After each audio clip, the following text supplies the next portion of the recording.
ìṣẹ̀ṣe ni a ti tàn báyìí pẹ̀lú àdúrà wípé bí wọ́n ti tàn lọ́dún ní àníṣẹ́lòmí ìṣe kábíyèsí. Orúkọ mi lọ́mọba Kọ́mọláfẹ́ Jamiu Ọlátúnjí baálẹ̀ Ìpamẹ̀sán Òkè Ọ̀tà Àwórì Kingdom. À ń ṣe ìṣẹ̀ṣe Ọ̀tà àti gbogbo àgbègbè ẹ̀ lápapọ̀. Àwa fi sí gbàgede ọ̀dọ̀ ọlọ́tà tí àwọn ìgbìmọ̀ tó wà ní àkóso ẹ̀ tí wọ́n fi èní ṣe ọjọ́ ìṣẹ̀ṣe. Ìkan tí ó ti wà ńlẹ̀ kó tó di pé àwọn ẹ̀sìn tá à ń gbà ń sìn ìyẹn Muslim and Christian kó tó di pé a incorporate wọn sínú ìlú. Àwọn nǹkan tá a dé bá lọ́wọ́ bàbá àtọwọn ìyá òun la wà lórí ẹ̀ lẹ́nu.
tó àwọn. Lọ́ní àsìmí o, ẹni dé ìlú òyìn. Lọ́ní àsìmí, ẹni dé ìlú òyìn. Àsìmí dé ìlú òyìn. Eriwoya, eriwoya, àwọn ọlọ́dẹ náà. Eriwoya, eriwoya, àwọn ọlọ́dẹ ìdọ̀sà o. Àyàgbó àyàtọ̀ bí a fún wọn nífẹ̀ẹ́ akẹ́kọ̀ọ́ bẹ́bẹ́. Èèyàn tó dẹ́rìwò òòyà lóní àsinmi.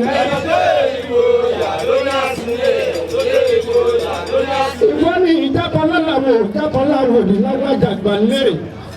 Abo ẹ̀lúlu abo ẹ̀lúlu ọba lórí èso àwọn mẹ́bí àwọn máa bọ adé fún bàtúnṣà kọ̀ bí Elédùmarè.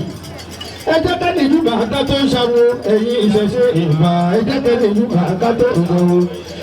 Ẹ jẹ́ ká ní ìlú bàtà tó ń ṣàwò ẹ̀yìn ìyàmí ìgbà. Ìmọ̀lẹ́ká tó ṣe gbogbo dábìtì Olódùmarè síwájú ọlọ́run ọba Olódùmarè ọba tẹ́ni ọlá lẹ́gẹ́lẹ́gẹ́ foríṣàgbẹ́jú. Ọ̀nàrà ògbé tí mo ní ìmọ̀júbà rẹ̀ gbogbo ọ̀tà pátá àjùbà rẹ̀. Ọba Adéyẹmí Ọlánlẹ́gẹ́ ẹkùn kejì àgùntàbí àjùbà yé o.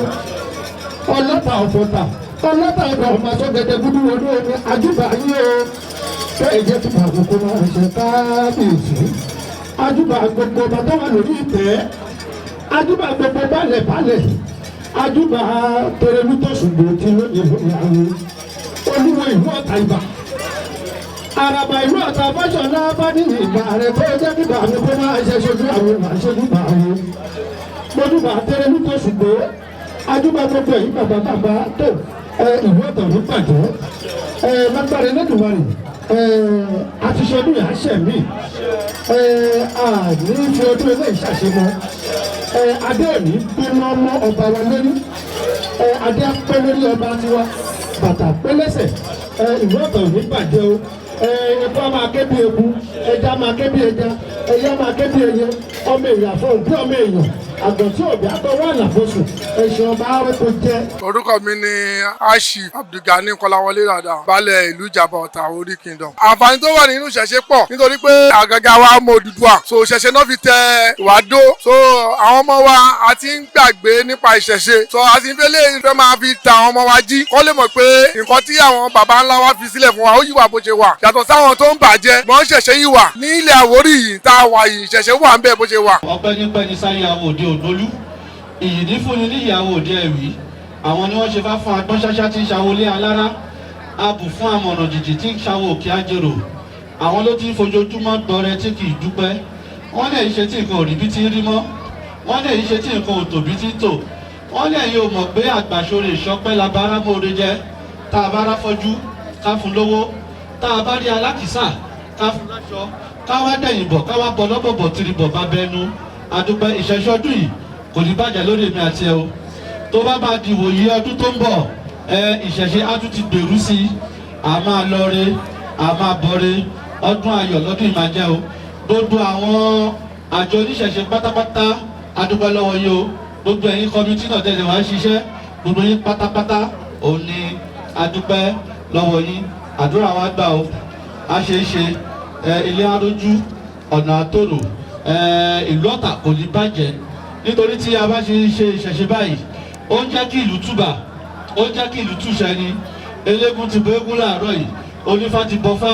Ìṣẹ̀ṣe á máa gbèrú nígbà tí wa o. Ẹ̀làbọ̀rú ẹ̀làbọ̀yẹ̀ ẹ̀làbọ̀ ṣiṣẹ́ o. Ìṣẹ̀ṣe làgbà ìṣẹ̀ṣe làgbà ìṣẹ̀ṣe làgbà.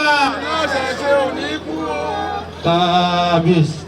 Orúkọ tèmi ni olóyè Ifágbèmí Ọlálẹ́kọ̀ Ifákóredé Adékànmí tí gbogbo ayé mọ̀ sí Ajígbọ́tìṣẹ̀ṣe. Èmi ni olóyè ọba Ẹ̀dú ti ìlú Ọ̀tà Àwórì Kingdom. Ọdún àwọn baba ńlá wa là ń ṣe torí kò sí ẹni tó wà tí ò níbi tó ti ṣẹ̀. Wọ́n dẹ̀ ní odò tó bá gbàgbé orísun kọ́ gbígbẹ ni ìyẹn máa gbẹ. Mo ṣe ní ìwúre pé ọgbọ́n ayé wa ò ní gbẹ. Ibi tí a ti ń rí tọ́rọ́ kọ́bọ̀ jẹ kò ní gbẹ. Ní ìṣẹ̀ṣe festival tí a ṣe lénìí kì í ṣe Ọ̀tà nìkan la ti ń ṣe. Bọ́ ṣe ń ṣe nílẹ̀ alára ni wọ́n ṣe ń ṣe nílẹ̀ àjèrò. Ó délé ọwọ́ ọ̀rọ̀gún àga bẹ́ẹ̀ náà káàkiri àgbà ńlá ayé ni a ti ń ṣe. Èrè tó wà ń bẹ̀ ó pọ̀.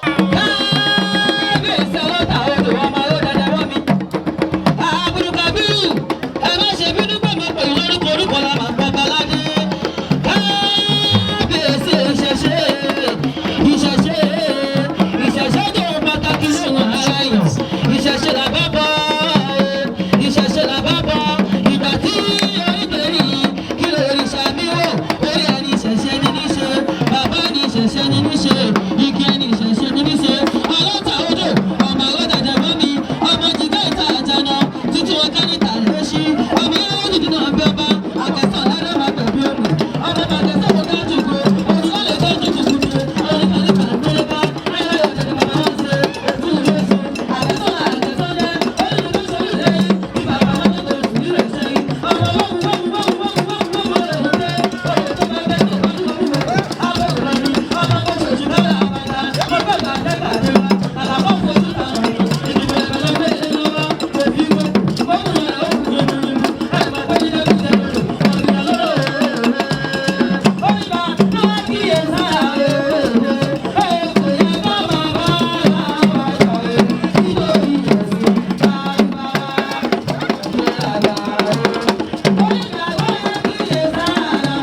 orúkọ tèmi ni olóyè arábìnrin Àtìpín-Ìjì Ọláyínká tí mo jẹ́ yèyé atura àtilétoko ìlú Àwórì Ọ̀tà. Lẹ́nìí à ń ṣe ọdún ìṣẹ̀ṣe ní ìlú Ọ̀tà. Ọdún ìṣẹ̀ṣe ọdún tí ò ṣe é lò ìgbà láì rántí ìṣẹ̀ṣe nítorí pé kán tó bí wa kán tó bí àwọn baba ńlá wa ni ìṣẹ̀ṣe ti wà. Lọ́jọ́ tí Ọlọ́run ti dá Ádámọ̀ òun ni ìṣẹ̀ṣe ti wà. Ọ̀nà tá à ń gbà bá Ọlọ́run sọ̀rọ̀ tó fi ń dá wa lóhùn òun là ń pè ní ìṣẹ̀ṣe. Orí ẹni òun ni ìṣẹ̀ṣe ẹni. Ìṣẹ̀ṣe mi ò tiẹ̀ lè sọ pàtàkì ẹ̀ tán nítorí pé òun tá ò lè kà tán ni. Ọ̀rọ̀ ọmọràn mi fún àwọn ọmọ Odùduwà àwọn ọmọ Yorùbá ni wípé kí kálukú wá béèrè ibi tó gbà wáyé, kó tọ ọ̀nà tó gbà wáyé, kó rìn nípa ọ̀nà tó gbà wáyé, ká má bàa sọ ìrìn aago 2 ọ̀sán, ká má bàa sọ di ìrìn aago 8 alẹ́. Ìpè ká máa rántí àṣà wa àti ìṣe wa. Gbogbo wa la mọ̀ pé kí dókítà ló dé, àgbo ni gbogbo wa mú. Ètùtù ni gbogbo wa ń ṣe. Ìgbà tí dókítà dé láti àwọn tó ń lo tablet tá à ń lo capsule. Ìyẹn jókòó. Ìwíwà òkè láti dúró láti dúró. Gẹ́gẹ́ bí mo yẹ sọ̀rọ̀, ẹ rí i pé nígbà tí àwọn òyìnbó ti dé, tí kìrìsìtẹ́nì ti dé, tí Islam ti dé, gbogbo wa àwa ṣe àṣà wa mọ́, àṣẹ pé yẹ ká máa ṣe. Nísìnyí tọ́mọ bá ń yọ yí, ẹ máa lọ máa ra tuntun páúdà àbí kí wọ́n wá pè é, ẹ máa fi ṣe yí ọmọ. Èmi náà wò yí èmi ò lo tuntun páúdà o. Ó ní nǹkan tó so mọ́ mi lọ́rùn, eyín ò dẹ̀ yọ mí lẹ́nu rárá. Gbogbo nǹkan tá à ń ṣe láyé ìgbà yẹn nìyẹn. Ó ní nǹkan táwọn ọ̀yà wa tó máa ń ṣe sí gbogbo àwọn nǹkan kéékèèké tí a lọ ń rà kiri sí tí ọ̀jẹ̀ ní fún wa ní tí ò ní sí wàhálà. Ipò tí nípa ẹ̀jẹ̀ tí ó nípa tí àwọn ìyá wa tó máa ń fún àwọn aláboyún lóye pé wọ́n bí wẹ́rẹ́ ni. Èyí ló yẹ pé ẹsẹ̀ ra máa sá kiri lọ sí hospital. Gbogbo eléyìí ní ká tó wá padà sí o. Nítorí ẹ̀ la ṣe sọ pé ìṣẹ̀ṣe làgbà. Ṣùgbọ́n ó jẹ́ bó ṣe jẹ́ ó ní nǹkan tó lé wa lọ sí ọ̀dọ̀ àwọn dókítà. Àwọn onírọ́ wọ́n ti pọ̀ nínú ìṣẹ̀ṣe wa. Èmi náà ti sọ fún yín mo dẹ̀ fi dá yín lójú pé gbogbo àwọn onírọ́ tó wà ìṣẹ̀ṣe ọ̀pọ̀ àwọn alẹ́ ti rẹ́dì láti lé wọn ká mú wọn. Oníkẹ́ bá ti rí àwọn onírọ́ tí ò ń ṣe lára yín, ẹ wá sọ fún mi lọ́wọ́ apá yóò bá ká wọn. Apá yóò bá ká wọn, ẹ wá sọ fún mi bàbá yín mú wọn. Ẹ ti gbọ́? So àwọn onírọ́ yẹn ni a fẹ́ lé kúrò nínú ìṣẹ̀ṣe wa ní gbogbo ilẹ̀ Yorùbá ní òkè ṣe ní Ọ̀tà nìkan o. Nítorí àwọn ló ń jẹ́ kí àwọn èèyàn kan máa lọ patronize ti dókítà. Nítorí ó máa ná wa lówó tá a bá lọ sí ọ̀fíìsì, ó dẹ̀ tó máa ná wa ní táìm. Ṣùgbọ́n tí ìṣẹ̀ṣe yìí tó fẹ́ bàjẹ́ mọ́ wa lọ́wọ́ yìí kò ní bàjẹ́ o. Tí ò bá tẹ̀ ní bàjẹ́ àwa náà là níjẹ́ kó bàjẹ́ mọ́ wa lọ́wọ́. Mo wá bẹ̀ gbogbo ẹ̀yin oníṣẹ̀ṣe ni o. Lọ́tùn lósì tẹ́ ẹ bá ti rí àwọn onírọ̀ yẹn lápá yóò bá ká wọn, ẹ wá bá mi, ẹ ṣe mo dúpẹ́ o. Adẹ̀dúpẹ́ lọ́wọ́ àwọn olóṣèlú ṣẹ́mùkú tẹ́lẹ̀tẹ́lẹ̀ wọn rántí wa. À ń dúpẹ́ látọwọ́ àwọn bàbá Sanwó-Olú ìyẹn Lagos State, bàbá gọ́vnà Dàpọ̀ Abíọ́dún, bàbá wa Ṣèyí Mákindé lọ́yọ̀ọ́, bàbá wa Adélékè lọ́ṣù State. À ń retí Kwara State náà bẹ́ẹ̀, à ń retí Ondo State, à ń retí Èkìtì State náà bẹ́ẹ̀. Gbogbo ilẹ̀ ibi tí káàró òjìlẹ̀ wà even. À ń bẹ bàbá wa Bọ́lá Ahmed Tinubu kó ṣe ní national holiday ní because kò yẹ kó máa wà kó jẹ́ pé state nìkan ló máa fún wa because àwọn ní kìrìsìtẹ́nì wọ́n fún ọ access sí, àwọn ní mùsùlùmí náà wọ́n fún ọ lọ́lùdé tí wọ́n ẹ̀ tiẹ̀ pọ̀ jù. So àwọn tó dẹ̀jọ́ ní ìkan gangan kò yẹ ká rẹ̀yìn à ń fàṣìkò ìrọ̀ wọn àdẹ̀ ń bẹ̀ wọ́n kí wọ́n ṣe holiday ìṣẹ̀ṣe day yìí tá à ń ṣe lé nìyí kí wọ́n ṣe ní national holiday kó má jẹ́ state or individual holiday nìkan. Òun tó kó paramọ́ ọ̀gbẹ̀rì ìtẹ́ríkodò ilé ìjẹ ilé ìmọ̀ ilé ìfọwọ́ ilé ìfọwà ilé ìnápẹ̀rẹ̀ pẹ̀rẹ̀ Òṣogbo ló jẹ́ tolúwo lẹ́tì ìtàgbè náà ọmọ nílé àtẹ̀ jẹ́jẹ́ jẹ́jẹ́ jẹ́jẹ́ jẹ́jẹ́ àjèjì àtẹ̀ gírì gírì gírì ó máa wà níbí ó máa ìdílé ẹ pọ́jú ẹ iye dìbì náà rọ̀ dá. Aris.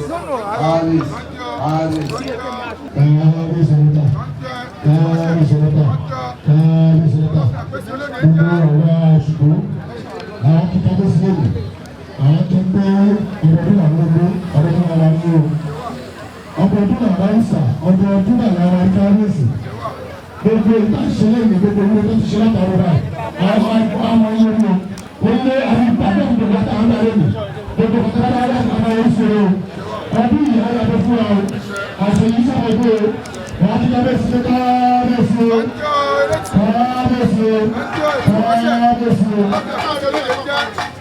Òṣùgbó ìbílẹ̀ Òṣùgbó ìbílẹ̀ tí wọ́n ti kúrò ní àwa Ọ̀ṣun. Òṣùgbó ìbílẹ̀ Òṣùgbó ìbílẹ̀ tí wọ́n ti kúrò ní àwa Ọ̀ṣun. Tani yóò nígbà yìí ó bá wọ́n lọ́ta níwá.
Lálẹ́gẹ́ lórí àwórí o.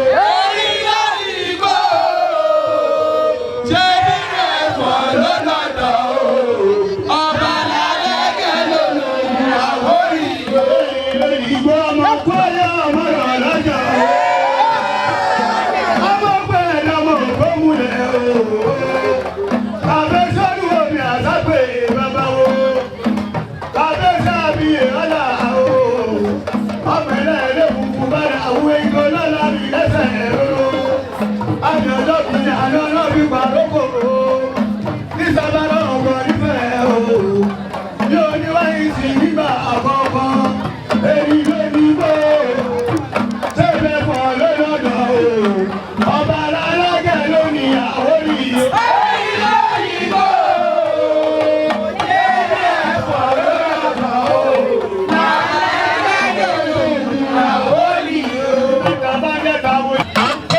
Àǹkọ́jú ìwọlẹ́fà.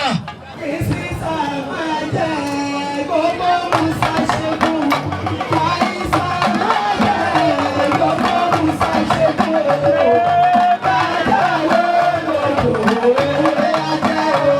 Ìsísà máa jẹ́ gbogbo Musa ṣẹ́gun. Àìsà máa jẹ́ gbogbo Musa ṣẹ́gun.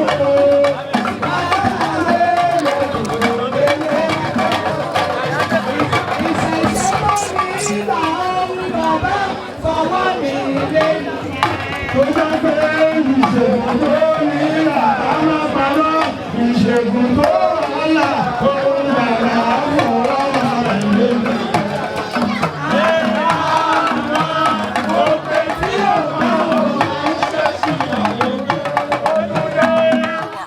So àdúrà wa ti gbà ṣẹ̀ṣẹ̀ tá à ń ṣe lọ́dún yìí á gbé wa àmọ̀ sí dáadáa ìlú àtúbà àtúnṣe lágbára ọlọ́gbà àwọn tó wá síbí àdélébáre àrìnrìn kóre ni wọn ní kábàámọ̀ pé kí náà wá síbí ọdọọdún náà rórógbó ọdọọdún náà rálùbùsà ọdọọdún náà máa wá ọdọọdún náà máa ríra wa.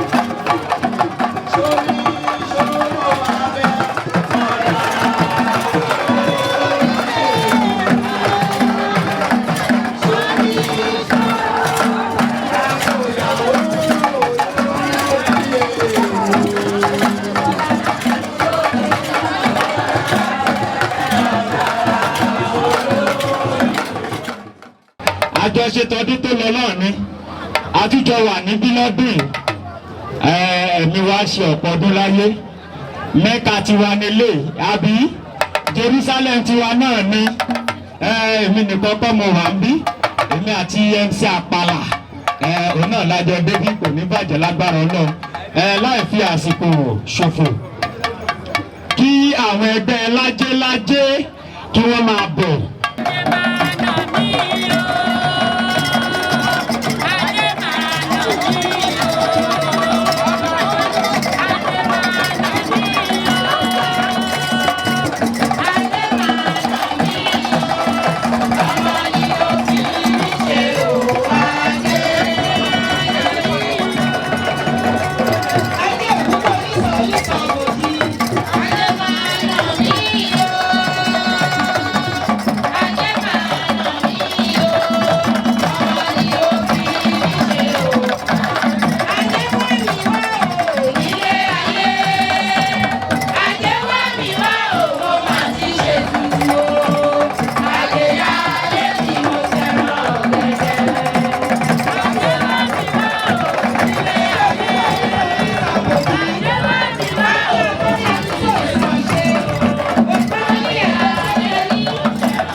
Thank you.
pé ń jẹ́ ìdùnnú ajọ wà níṣẹ́ rẹ̀. àdúgbò fọlọ́run ọba tó ní káyọ̀ ọdún ṣe àṣọ ọ̀pọ̀lọpọ̀ ọdún láyé o. àṣẹ.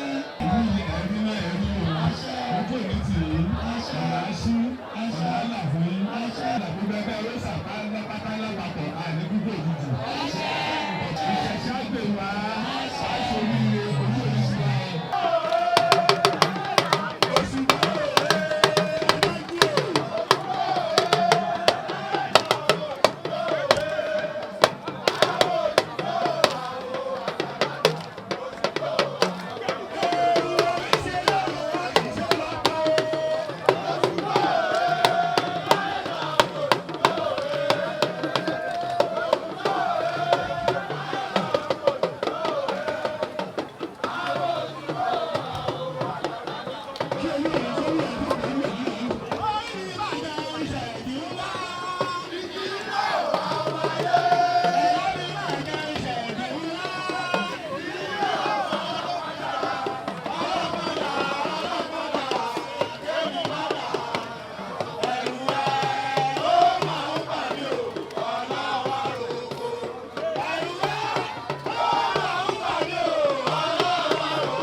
award nítorí ojúṣe wọn nínú ẹgbẹ́.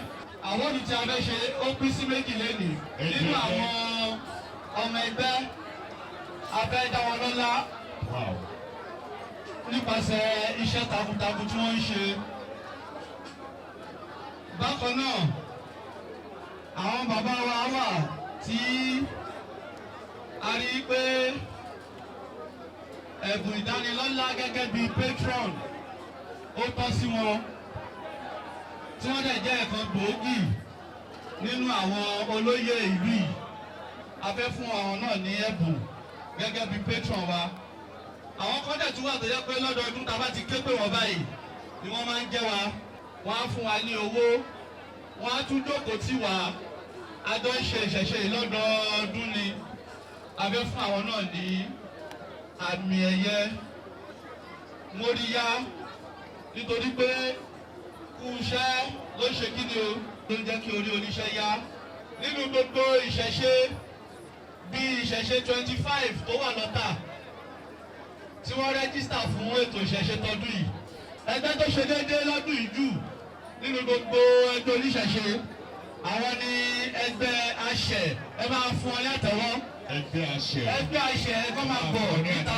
Mo ṣe ní wèrè pé ìlú Ọ̀tà máa rójú sí, a máa gbèrú sí, ẹ̀dá máa dá, irú a máa jẹ́ kí wọ́n rú, akọni máa gbó wá, kò ní pọ̀dújà ìmáwù. Ọdọọdún la máa wà, ọdọọdún la máa bẹ. Bàbá wa Kàbírù, babalá ńlẹ́gẹ́, kí a máa rí bàbá pẹ́ pẹ́ ṣe ń pẹ́. Akitiyan wọn lórí ìlú pé kí ìlú Ọ̀tà kó lè gòkè kò ní já sásọ o. Ó ṣe máa rí nìyẹn. Gbogbo oníṣẹ̀ṣe lápapọ̀ káàkiri àgbáńláyé, pàápàá jùlọ tìlú Ọ̀tà tí a ti bí mi, tí a ti ṣẹ̀ mí. Gbogbo àwọn oníṣẹ̀ṣe a máa gòkè sí ni o. Gbalẹ̀ wa ro ọ̀dọ̀dẹ̀ wa tòrò, a ní kéle o. Ifá ní ẹ̀rọ pẹ̀tẹ̀kú wọ̀. Àwa ayédèrèfáyé, ẹ̀yin ti sọmọ ilé fù ẹ́. Ó ṣe ń dàbà bọ̀. Àwa ti fọ̀bẹ dẹ, a máa ti fi bòrí jẹ. Mo ṣe ní wèrè gbogbo oníṣẹ̀ṣe pátá. Ayé ẹ̀rọ la máa jẹ o. A ò ní mọ̀ọ́rẹ́ nira lórí ọmọ, lórí aya, lórí ẹbí, lórí ọ̀rẹ́ tó bá ń fẹ́ tiwa. A fẹ́ jẹ́ kí Baálẹ̀ Pàmẹ́sàn Olúwo Alákòóso Ọmọọba Kọ́mọláfẹ́ Jamiu nítorí kò síbi tí wọ́n wà tí wọ́n fi promote ìṣẹ̀ṣe.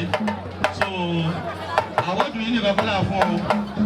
Àtúnjẹ́ kó yẹ wọ́n pé láti èdè lọ wọ́n di ìṣẹ̀ṣe ambassador nílùú Ọ̀tà. Mo dẹ̀ mọ̀ pé gbogbo ìgbà tá a bá ń sá lọ báwọn wọn ṣe kí ni báwọn máa gbà wá.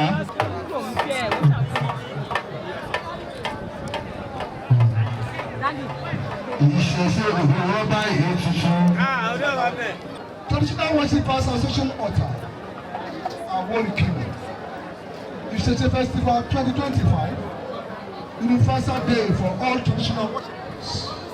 Word of honor. So Ọmọọba Kọ́mọláfẹ́ Jamiu Ọlátúnjí is receiving this Agrit Award in recognition of your memorable contributions and services towards the upliftment and development of our traditions and cultural heritage in our country. This day of 28th August 2025. Congratulations. Congratulations.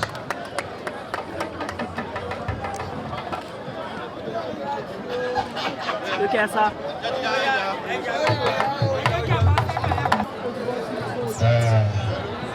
Ní orúkọ mi àti àpèrè tí mo wà nínú ìlú Ọ̀tà àti gbogbo ìlú tí mo ti jáde àti ẹbí mi lápapọ̀ àti ẹgbẹ́ ìfẹ́ mímọ́ tí mo wà ní àpèrè lórí ẹ̀ nínú wọ́n fi ọpẹ́ fún bàbá mi mẹ́ńtọ̀ mi ọlọ́ta àti ìlú Ọ̀tà àti chairman committee of ní Ọ̀tà parapọ̀ àti ọmọ ìlú Ọ̀tà àti agbègbè àti olùbá ìpè wọ́n ṣe gan eléyìí tí àwa gbàdé nìyí wọ́n fi jíǹkì sí ìlú Amẹ̀sán lápapọ̀ pé ìlú Ọ̀tà a máa gbòòrò a máa gbèjọ ọmọ a máa gbèjọ àlàáfíà gbogbo ibikíbi tájọ́ bá wà dé ní gbogbo ẹ̀yin tẹ́ wà ní bíbá yìí jẹ́ òṣìṣẹ́ ìlú Ọ̀tà àtàgbègbè ẹ̀ àti tìlú àdé ògúnnísọ̀ ní sọ̀bùjì àfilẹ̀ yìí ṣòbùgbé o tó bá filẹ̀ yìí ṣòbùgbé ẹ̀ ní lọ́wọ́ ẹ̀ ní lẹ́nu ẹ̀ pè ránṣẹ́ kó wá tó di ọdún tó ń bọ̀ gbogbo àlá máa ní ẹnu ọpẹ́ wá tún ju ọpẹ́ lọ bó ṣe máa rí ní àwọn. Ambassador of culture bẹ́ẹ̀ bá tiẹ̀ mọ Adéyanjú ṣe àwọn mọ̀ wípé Adéyanjú ń gbé ètò nǹkan ìbílẹ̀ wa ga lókè òbí lóṣù tó kọjá lọ sí ilé àwọn alábàárà ní London tí wọ́n ń jọ àti sọ́jà báyìí tí wọ́n kọ oríire àtẹ̀tọ́gbà ọkọ̀ tí òun kọ́ ọjọ́ oríire ń bẹ̀ ọ̀pẹ̀lẹpẹ̀ ọlọ́run ọ̀pẹ̀lẹpẹ̀ Adéwálé Olúwatóyìn Adéyanjú Barrister àdúgbò yìí. Ẹ bá mi pàtẹ́wọ́ fún wọn. Wọ́n lè ànáàsì tó fẹ́ fún wa tí mo sọ lẹ́ẹ̀kan. A dúpẹ́ lọ́wọ́ lórí dùkú pé ẹ fi oyè yìí dá mi lọ́lá láàrin àwọn bàbá mi àtẹ̀gbọ́n mi. Mo dẹ̀ dúpẹ́ lọ́wọ́ kábíyèsí ọba pọfẹsọ Abdulkabir Adéyẹmí Ọlálẹ́gẹ́. Ẹ bá mi ṣe kábíyèsí ọlọ́ba. Inú mi dùn gan o. Nígbà tá à ń gbé eégún lọ London, àwọn òyìnbó fẹ́ wò pé kí leléyìí. Eégún jókòó sínú pléènì. Eégún bọ́lẹ̀ kò sí tọ́lì ṣe. Eégún gbàgbísà àdúgbò fọlọ́. I'm so happy, thank you, ẹ ṣé gan. Thank you so much. Mo wá fún committee 100,000 naira. Thank you. Mo ti ń ṣe tì í.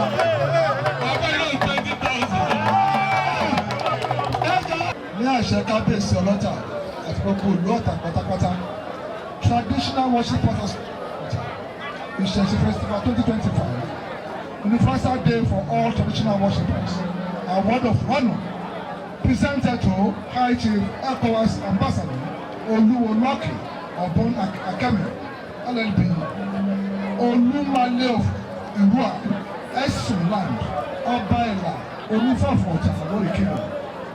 In recognition of your memorable contribution and services towards the upliftment of our traditions and cultural heritage in Ọ̀tà Àwórì Kingdom. Later this day on 20th August 2025. So congratulations to him. So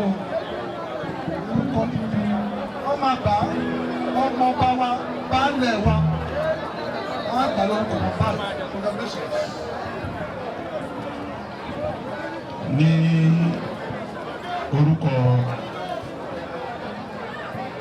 Aisha lókè ọbọ Akẹ́mi tí ó jẹ́ olóyè lábẹ́ni ní ìlú Ìkànnìsàn tó jẹ́ àpèsè ìlú Ìkànnìsàn.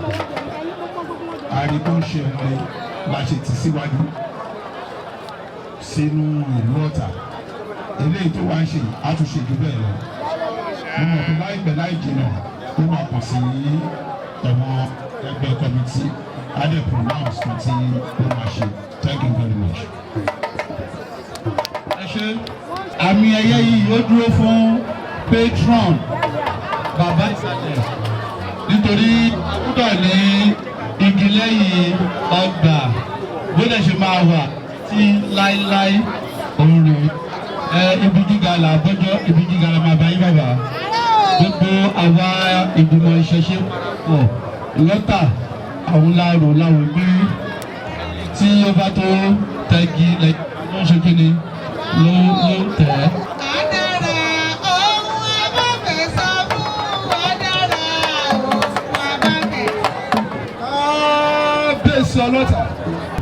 Traditional worshippers association Ọ̀tà Àwórì Kingdom Ìṣẹ̀ṣe Festival 2025 Universal Day for all traditional worshippers award of honor presented to Honourable High Chief Ọláyíwọlá Táíwò, the Ààrẹ Ọ̀nà Kakanfò of Ọ̀tà Àwórì Kingdom, as patron in recognition of your memorable contribution and services towards the upliftment and development of our traditions and cultural heritage in Àwórì Kingdom.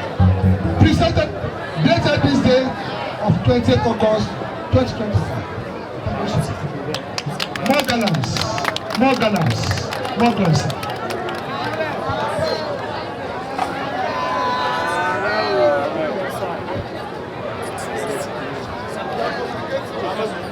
Kábíyèsí ọlọ́ta ti ìlú Ọ̀tà ìgbésọ̀ àbíkàwé ọba ọ̀lẹ́gbẹ́. Ara kí ẹ̀yin oníṣẹ̀ṣe ilé tó kú ìkọ̀kọ̀ wà tó yẹ kéèyàn appreciate ìpè tí èèyàn bá wà ní ọjọ́ ayé ẹ̀ tí àwọn èèyàn rí kọ̀ọ̀kan lára èèyàn téèyàn ń ṣe tí wọ́n sì ṣe ayẹyẹ yẹn kó tó kéde gbàdádá ti kú tán ọyẹ bàbá fi ránṣẹ́ sí wa inú kòtò ẹni kú ó ti lọ ìgbélé ìtẹ́ ìṣe fún mi lọ́jọ́ ojú ayé mi mo dúpẹ́ lọ́wọ́ yín on behalf of myself my family ìdíkù was expectation ní tẹ expect ọdọ mi ní ìsìn tí àwa náà ti fẹ́ máa kó ta tí rí bẹ́ẹ̀ ṣe é ṣe rí pé ìtẹ́ máa ṣe lọ́dún tó ń bọ̀ àtúntò torí we will be fully involved. Àfọyín ní 100,000 nítorí kò dé. mo wá ń fi àkókò yìí dúpẹ́ lọ́wọ́ kábíyèsí ọlọ́tà tìlú Ọ̀tà ọba pọfẹsọ Abdulkabir Adéyẹmí Ọbaláńlẹ́gẹ́ ọlọ́tà àtìlétoko ìlú Ọ̀tà pé wọ́n ṣe é wọ́n kó àfara rọ́ wọ́n kó àfara dà nítorí kò rọrùn láti ṣe aṣíwájú àwọn alálẹ̀ tó pè wọ́n sí ipò àpèrè wọn ò ní padà lẹ́yìn wọn ọ̀pá aládé kò ní tọwọ́ wọn kán ìṣẹ̀ṣe á gbè wọ́n ìṣẹ̀ṣe á dákórè fún wọn ní gbogbo ìgbà tó bá wù kí wọ́n lò lórí àpèrè wọn ò ní ṣìṣe wọn ò ní ṣìwí wọn ò ní ṣìfọ̀ wọn ò ní ṣìlẹ̀tẹ̀ wọn ò ní ṣìṣe kó rí bẹ́ẹ̀ kó ṣe bẹ́ẹ̀ àṣẹ.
wọ́n ti wúre lẹ́nìí ọlọ́tà ti wúre fún gbogbo ìlú Ọ̀tà àti gbogbo àgbègbè ẹ̀ pé kó túbà kó túṣẹ kábíyé oyún kọ́ bí wẹ́rẹ́ kọ́ wọn àgbọ̀n kọ́ tó wà lábùsùn ọ̀wọ́n tí ò níṣẹ́ lọ́wọ́ kọ́ ríṣẹ́ gidi ṣe ọ̀wọ́n tí wọ́n fẹ́ ní ajé ní ọwọ́ tó fẹ́ pè ránṣẹ́ tó fi dára tó wọ̀n ọlọ́tà ti fàṣẹ sí pẹ̀lú àṣẹ lọ́tọ̀ èdè Elédùmarè ó dẹ̀ ti rí bẹ́ẹ̀ ó ti ṣẹ bẹ́ẹ̀.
Olùṣẹ̀ṣẹ̀ gbogbo Àwórì Kingdom.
dé lọ́jọ́ tó nítorí ìdí èyí à ń dẹkọrétì lẹ́ni àwa ìṣẹ̀ṣe ambassador gẹ́gẹ́ bí ìyá ẹgbẹ́ ìṣẹ̀ṣe patron wa tí láìpẹ́ láì jùlọ letter in respect of that ó máa lọ lọ́wọ́ gẹ́gẹ́ bí ìbọn tí ẹ sọ fún alẹ́ gbogbo ọdún tó ń bọ̀ àjọ máa ṣe ó máa dùn ó máa lárinrin ìṣẹ̀ṣe lágbà.